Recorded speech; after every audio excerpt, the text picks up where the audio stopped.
Bom, eu vou falar de biotecnologia e transgênicos no Brasil. Eu sou o Ael, o meu grupo é composto por mim, Ana Flávia, Antônio Luiz e Carlos Henrique. Antes de explicar tanto a biotecnologia quanto os transgênicos, a gente tem que explicar primeiro o que é engenharia genética, porque é um conceito que está amplamente entrelaçado. Bom, a engenharia genética são técnicas de manipulação e recombinação dos genes, através de um conjunto de conhecimentos, seja conhecimento genético, de biologia molecular, bioquímica ou outras áreas, que acabam reformulando, reconstituindo e reproduzindo ou até mesmo criando seres vivos. E exemplos de engenharia genética no mundo temos a ovelha Dolly, que em 1996 no Reino Unido foi clonada, o primeiro clone da história.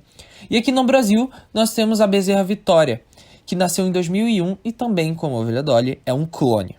Outro exemplo seriam as células-tronco, que é um estudo gigantesco na engenharia genética, que tem a capacidade de originar diferentes células do corpo humano e, portanto, diferentes tecidos. E isso seria um grande avanço para a medicina, caso a gente pudesse utilizar células-tronco. E um grande marco na engenharia genética no Brasil foi o Projeto Genoma Humano, que começou em 1990, envolvendo 18 países, entre eles o Brasil, e seus objetivos eram determinar a sequência das bases do DNA humano, identificar e mapear os genes dos 23 pares de cromossomos e armazenar essa informação em bancos de dados, podendo assim desenvolver meios de usar essa informação para fins científicos e terapêuticos. Desde o início da civilização, a humanidade usa os conhecimentos, mesmo que limitados, de biologia e genética a seu favor.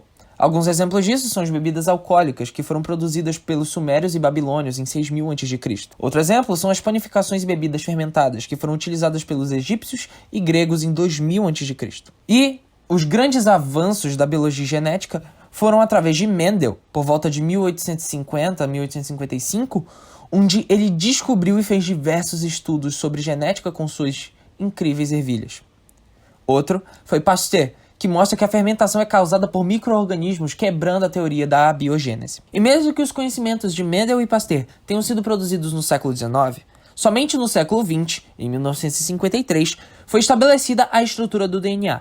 E 20 anos depois, em 1973, o início da engenharia genética. E, portanto, alguns anos depois, uma série de descobertas, como a insulina humana. Agora, tendo todos esses conceitos e contextos postos na mesa, a gente pode finalmente explicar o que é biotecnologia. A biotecnologia é qualquer aplicação tecnológica que utilize sistemas biológicos, organismos vivos ou seus derivados para fabricar ou modificar produtos ou processos para utilização específica. Ou seja, biotecnologia é a ciência que, a partir de organismos, cria produtos para melhorar a forma que vivemos, usando conhecimentos acadêmicos, experimentação e a constante inovação. Aqui no nosso país, a biotecnologia é extremamente relevante. Um exemplo disso é o agronegócio, que é 21% do nosso PIB, e utiliza de produtos agrícolas geneticamente modificados. Tanto que nós somos o 5º lugar entre os países que mais empregam no setor de biotecnologia. E os números de companhias que utilizam biotecnologia no Brasil cresceu 41,9% de 2011 até 2014. E não só isso, como também somos o 12º no ranking mundial do número de empresas no setor de biotecnologia. Essa distribuição, como podemos ver no gráfico, está da seguinte forma. São Paulo contém 40,5% dessas empresas, Minas Gerais 24,5%, Rio de Janeiro 13,1%, Rio Grande do Sul 8%, e os outros estados contêm os restantes 13,9%. Mas por que será que isso acontece?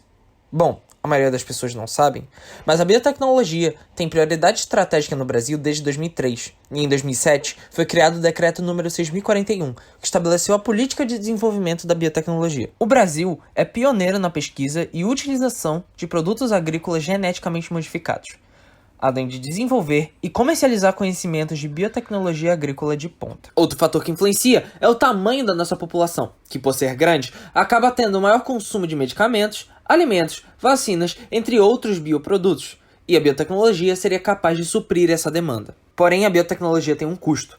Ela necessita de muitos investimentos na educação para aumento da capacitação profissional, na infraestrutura de pesquisa e desenvolvimento, na proteção à propriedade intelectual, na regulamentação adequada, nas regras para a transferência de tecnologia, incentivos comerciais e de mercado e um marco legal que garanta a segurança jurídica. Bom, ficou bem claro que a agricultura tem se beneficiado bastante com a biotecnologia. Porém, por mais que seja contraintuitivo, não é a área que tem maior uso de biotecnologia, e sim a saúde humana, com 38,5%. Se você for pegar na ordem, de acordo com o gráfico, fica primeiro, saúde humana, segundo, saúde animal, terceiro, reagentes, quarto, diversos, quinto, meio ambiente empatado com a agricultura e, por último, bioenergia. E no Brasil, as cidades de destaque na biotecnologia industrial são São Paulo, Rio de Janeiro, Belo Horizonte, Ribeirão Preto, Viçosa e Porto Alegre, sendo São Paulo o maior tecnopolo industrial de biotecnologia, sendo uma referência em pesquisa científica e inovação. E agora vamos falar de uma biotecnologia que está amplamente ligada à agricultura, que é o transgênico. O transgênico é um organismo que recebe um gene retirado de outro, o que lhe confere uma característica nova. Ou seja, uma planta ela pode se tornar mais nutritiva, mais resistente à seca, mais resistente a pragas ou agrotóxicos, através dessa característica, desse gene que foi retirado de outra planta. Como exemplo disso, nós temos o milho e a soja, que estão entre os alimentos transgênicos mais consumidos do mundo. Há ainda o algodão geneticamente modificado, que é amplamente produzido em agriculturas de todo o mundo. E também temos o salmão transgênico, que foi o primeiro produto de origem animal a ser liberado para o consumo humano. Além disso, também temos os micro-organismos modificados, que podem ser utilizados para a produção de biocombustíveis, vacinas, fermentação de diversos produtos, controle de poluição, entre outros. E assim como as biotecnologias em geral, os transgênicos no Brasil são um grande destaque. Nós somos o segundo maior produtor mundial de alimentos geneticamente modificados. E nos commodities, que são plantios de larga escala, nós temos a soja, o milho e o algodão, sendo a soja um dos campeões de produtividade. E a gente pode ver isso através do crescimento do cultivo de transgênicos no mundo, sendo o Brasil o maior entre todos os países, com um crescimento de 11% em relação a 2015.